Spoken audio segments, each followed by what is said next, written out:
I've talked about risk a fair bit in connection to my recent TEDx talk, but the more I think about it, there was never any risk. Maybe a whole of anticipation and anxiety though, that are perceived as risks. Completing those TEDx application forms were not a risk.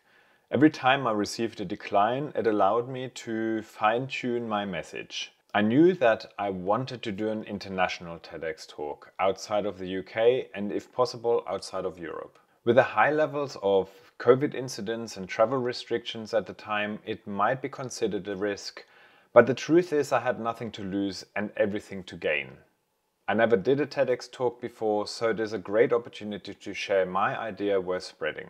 The fact that I self-sabotaged myself through misdirected hyperfocus was also not a risk. Although, yes, maybe the risk was not getting the message right and embarrassing myself. But I guess that was a risk of disappointing myself. But in any case, thankfully, I was eventually very satisfied with the script, however painstaking the process might have been. So why was I so focused and adamant on this huge risk factor? The truth is, as I received the confirmation email from the TEDx team in Edmonton, things were starting to go downhill for me and the whole family actually. Once again, I went into depression in December, which was a wake-up call to go back to my self-care, which I also made a video about.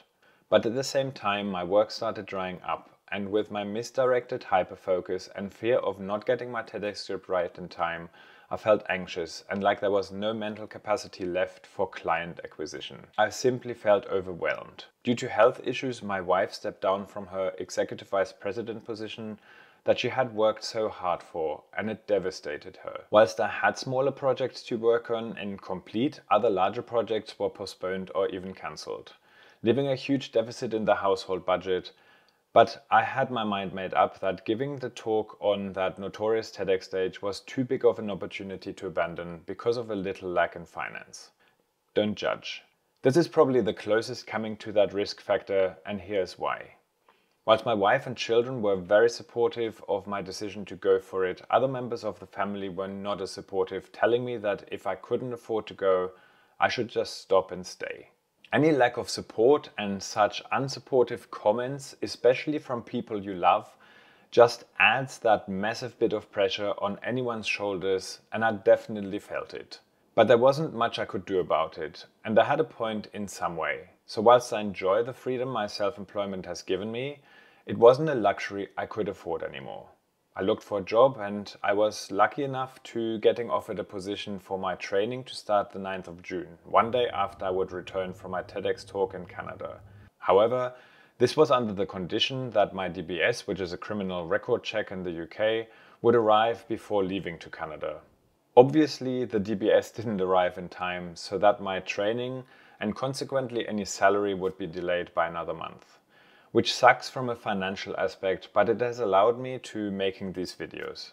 The cost of the flight, transport and hotel were the biggest expense that came to £1,450, which is around 1,800 US dollars. This doesn't seem a lot in the bigger scheme of things, but if you don't have it and have to charge your credit card, hoping and believing for a miracle to happen, then the pressure on your shoulders is real, and it's a heavy burden to carry. I believe these were all contributing factors for me messing up my talk during rehearsals.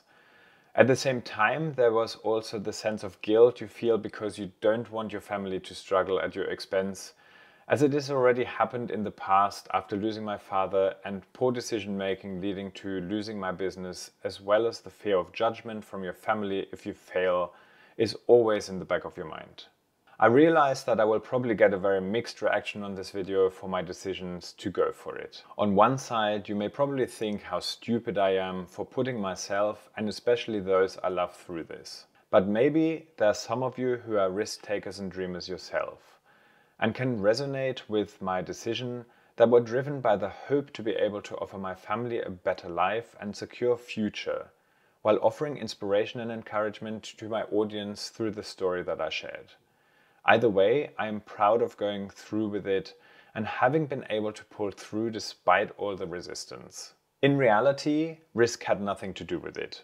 But the fear of failing on that stage or other outside factors such as not even getting into the country due to ever-changing travel restrictions had everything to do with it.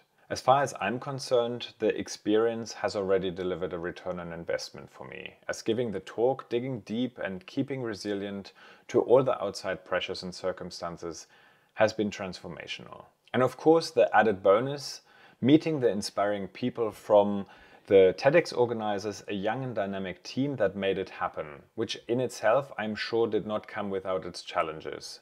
2, all the other speakers who shared such inspirational stories. I don't remember ever feeling so inspired and filled with such a motivated and positive attitude for the future and life in general.